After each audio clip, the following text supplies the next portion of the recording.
Mesdames et messieurs, bienvenue sur la RTM TV, votre radio-télévision mamounaise à votre service. Affaire Fonike Mengue et CI, le parquet général introduit un pourvoi en cassation. Alors que le 25 novembre dernier, la deuxième chambre de contrôle de l'instruction de la Cour d'appel de Conakry avait confirmé l'ordonnance de non-lieu partiel et de renvoi devant le tribunal correctionnel de Dixine du dossier concernant les responsables du FNDC. Omar Silla alias Fonike Mengue, Ibrahim Diallo et Sekou Yaya Bari. Un nouveau rebondissement vient d'être signalé dans l'affaire. C'est dans une déclaration rendue publique le 14 décembre 2022 que le collectif des avocats d'Omar alias Fonike Mengue, Ibrahim Diallo et Sekou Yaya a annoncé que le parquet général près de la Cour d'appel de Conakry a introduit un pourvoi en cassation contre l'arrêt confirmatif numéro 85 rendu le 25 novembre 2022 par la deuxième chambre de contrôle de l'instruction de la Cour d'appel de Conakry. Les avocats en charge de la défense de Fonike Mengue et compagnie se disent surpris par cette démarche, tout en rappelant que le dossier de la procédure avait déjà été transmis au parquet du tribunal de première instance de Dixine pour un enrôlement et jugement. Ils savent que le pourvoi du parquet général de Conakry a été introduit hors de l'aide dans le seul but de maintenir en détention aussi longtemps que possible Omar Silla alias Fonike Mengue et Ibrahim Diallo. De l'autre côté de l'actualité, le ministre Bernard Gomou annonce un montant de 400 milliards pour l'organisation des élections. Dans la déclaration de sa politique générale devant le Conseil national de la transition CNT, le Premier ministre a présenté le programme de référence intérimaire PRI qui fixe le cap de l'action publique de 2023 à 2025. Dans ce PRI, Bernard Gomou a dévoilé le montant prévu pour l'organisation des prochaines élections et le recensement général de la population. Le chef du gouvernement a indiqué que pour la première année de la mise en œuvre du PRI, le gouvernement a inscrit dans le projet de loi de finances 2023 plusieurs actions à dérouler. Il sera question, selon Bernard Gomou, d'apporter un soutien à l'activité et aux ménages à travers la mise en œuvre du plan de relance économique. Porter le taux de croissance de notre économie à environ 5,7% du PIB en 2023 et 6,4% en 2024. Stabiliser le taux d'inflation à 10,3% en 2023 et 9,3% en 2024. Le Premier ministre assure que l'amélioration de la qualité des dépenses sera traduite par les dépenses totales qui se situeront à 36 050 milliards en 2023, donc 15 285 milliards en dépenses d'investissement, soit 44%. Il faut noter que pour la mise en œuvre du chronogramme de la transition, 97 milliards guinéens seront affectés au recensement général de la population et 400 milliards francs guinéens à la préparation des élections, annonce-t-il. Ajoutant qu'à titre exceptionnel, 130 milliards seront affectés à l'assainissement et 1200 milliards francs guinéens aux services déconcentrés. C'était votre correspondant Amadou Sow pour RTM TV, radio-télévision mamounaise.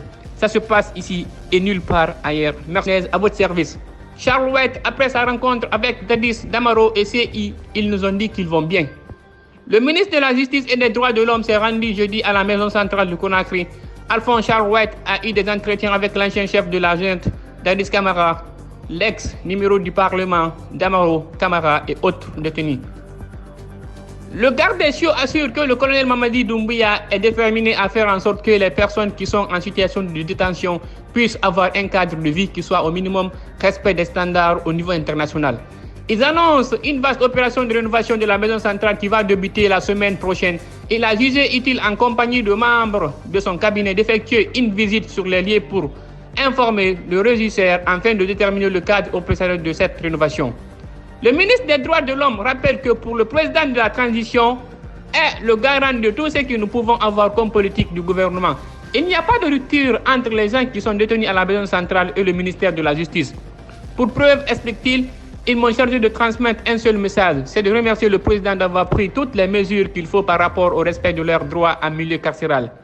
Charles White dit avoir des entretiens avec l'honorable Damaro Camara, le capitaine Moussa Dadis Camara, le colonel Pivi avec les médecins-chefs sur des différents problèmes de santé que les uns et les autres ont exprimés.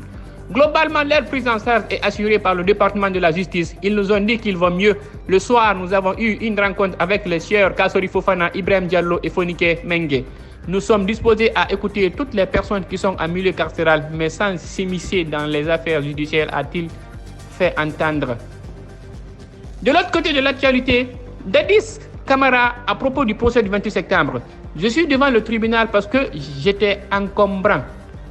Devant les juges du tribunal criminel de Dixine délocalisé à la cour d'appel de Conakry, l'ancien président du CNDD accuse l'ancien ministre de la Défense nationale, le général Sekouba Konaté, et son ex-aide de camp, Aboubakar Sidiki Kamara, alias Toumba, d'avoir tout manigancé pour lui faire porter le chapeau du massacre du 28 septembre 2009. Devant le juge Ibrahim Soridé, l'ex-chef de la junte militaire a déclaré « Je suis devant votre auguste tribunal parce que j'étais encombrant. Si je restais au pouvoir et que j'organise les élections, c'est lui qui gagnait les élections. Si c'était Sidia ou Sellou, je lui aurais donné le pouvoir parce que je ne sais pas mentir et je suis contre l'injustice. J'ai déjà prêté serment devant mes parents avant qu'ils ne meurent. Quand je suis avec quelqu'un, il faut que tu me trahisses. Comme ce fut le cas avec Général Sekouba Konaté. Je prenais sa main devant tout le monde pour la soulever. Quel autre président peut le faire? J'interroge-t-il avant de répondre, je l'ai fait moi. Moi, je ne sais ni tromper ni mentir. Je ne sais pas faire le semblant. L'ancien chef de la junte militaire souhaite la comparution de l'ancien ministre de la Défense nationale devant les juges pour livrer sa part de vérité dans l'affaire du 28 septembre. Au lieu que ce soit moi qui vienne demander pardon au peuple, c'est Toumba et le général Sekouba Konaté qui doivent venir devant votre auguste bar parce que le général Sekouba Konaté a géré cette nation comme moi. Il n'y a pas de raison qu'il essaie de manigancer l'ordonnance de renvoi. Il m'incrimine ainsi que le général Toto alors que c'est lui qui a comploté. Ça ne marchera pas. Sekouba Konaté n'est pas au-dessus de la loi, estime Moussa Dadis Camara. C'était votre correspondant Amadou Sow pour RTM TV, Radio-Télévision Mamounaise. Ça se passe ici et nulle part ailleurs. Merci de votre fidélité.